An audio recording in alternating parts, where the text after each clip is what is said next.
Universitas Manggala adalah salah satu kampus yang terkenal dengan suasananya yang tenang. Namun, di balik ketenangan itu, ada sebuah misteri yang selalu dibicarakan oleh para mahasiswa, terutama menjelang ujian akhir semester. Konon ada hantu yang gentayangan di perpustakaan kampus, hantu yang konon membawa kunci jawaban untuk ujian. Cerita ini bermula ketika seorang mahasiswa bernama Raka yang dikenal cerdas dan sering membantu teman-temannya belajar mengalami nasib naas. Suatu malam menjelang ujian akhir, Raka memutuskan untuk menghabiskan malam di perpustakaan untuk belajar. Perpustakaan kampus memang buka 24 jam, terutama menjelang ujian, untuk memfasilitasi mahasiswa yang ingin belajar hingga larut malam. Namun malam itu Raka merasakan sesuatu yang aneh. Semua orang yang biasanya memenuhi perpustakaan mendadak pulang lebih awal. Tanpa memedulikan hal tersebut, Raka terus belajar. Jam menunjukkan pukul 02 dini hari ketika ia menyadari bahwa dirinya sendirian. Hanya lampu-lampu redup yang menerangi ruang baca.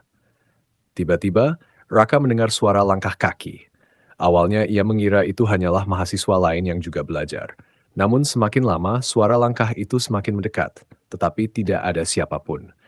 Dengan perasaan was-was, Raka mencoba mencari sumber suara tersebut. Ia berjalan ke arah lorong rak buku, di mana suara itu paling keras terdengar. Di ujung lorong, Raka melihat sesosok bayangan. Sosok itu menyerupai mahasiswa dengan pakaian serba putih, tetapi wajahnya tidak terlihat. Sosok itu memegang selembar kertas di tangannya. Raka yang penasaran mendekati sosok tersebut. Ketika sudah cukup dekat, sosok itu mengangkat kertas tersebut dan memberikannya kepada Raka. Dengan tangan gemetar, Raka menerima kertas itu. Ketika dilihatnya, ternyata itu adalah kunci jawaban untuk ujian besok.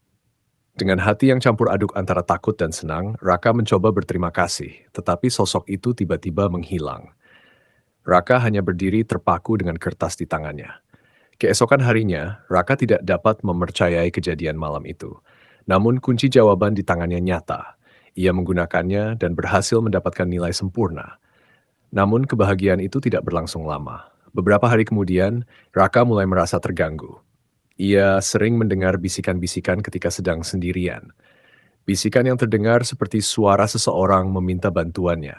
Raka mencoba mengabaikannya, tetapi bisikan itu semakin sering muncul, hingga akhirnya ia memutuskan untuk kembali ke perpustakaan di malam hari dengan harapan bisa menemukan sosok yang memberinya kunci jawaban. Malam itu, ia kembali ke lorong rak buku di mana ia bertemu dengan sosok tersebut. Di sana, sosok itu muncul lagi, kali ini dengan wajah yang terlihat jelas, pucat, dan penuh dengan rasa putus asa. Sosok itu berbicara, "Aku adalah mahasiswa yang terperangkap di sini. Aku melakukan kecurangan untuk lulus, dan sekarang aku terjebak selamanya. Tolong aku, jangan biarkan dirimu bernasib sama sepertiku."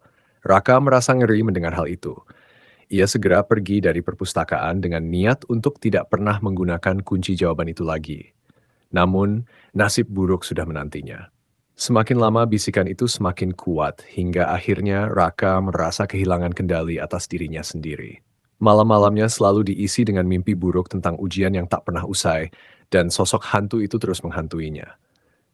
Tak lama kemudian, kabar menyebar di kampus bahwa Raka ditemukan pingsan di perpustakaan dengan selembar kertas di tangannya. Ketika dibuka, kertas itu adalah kunci jawaban yang sama. Namun, kali ini kertas itu kosong, seakan semua jawaban yang pernah tertulis di sana telah hilang. Sejak saat itu, para mahasiswa percaya bahwa perpustakaan Universitas Manggala dihuni oleh hantu mahasiswa yang terus mencari kunci jawaban untuk ujian yang tak pernah bisa ia selesaikan. Dan setiap kali ujian tiba, beberapa mahasiswa mengaku melihat sosok berwajah pucat yang menawarkan kunci jawaban, sebuah godaan yang bisa membawa mereka pada nasib yang sama dengan Raka. Penutup, kampus Manggala tetap menjadi tempat yang tenang, tetapi setiap mahasiswa yang belajar di perpustakaan malam hari, terutama menjelang ujian, pasti akan berpikir dua kali sebelum menerima kunci jawaban dari sosok misterius itu. Karena di balik setiap kemudahan, mungkin ada harga yang tak terlihat yang harus dibayar di kemudian hari.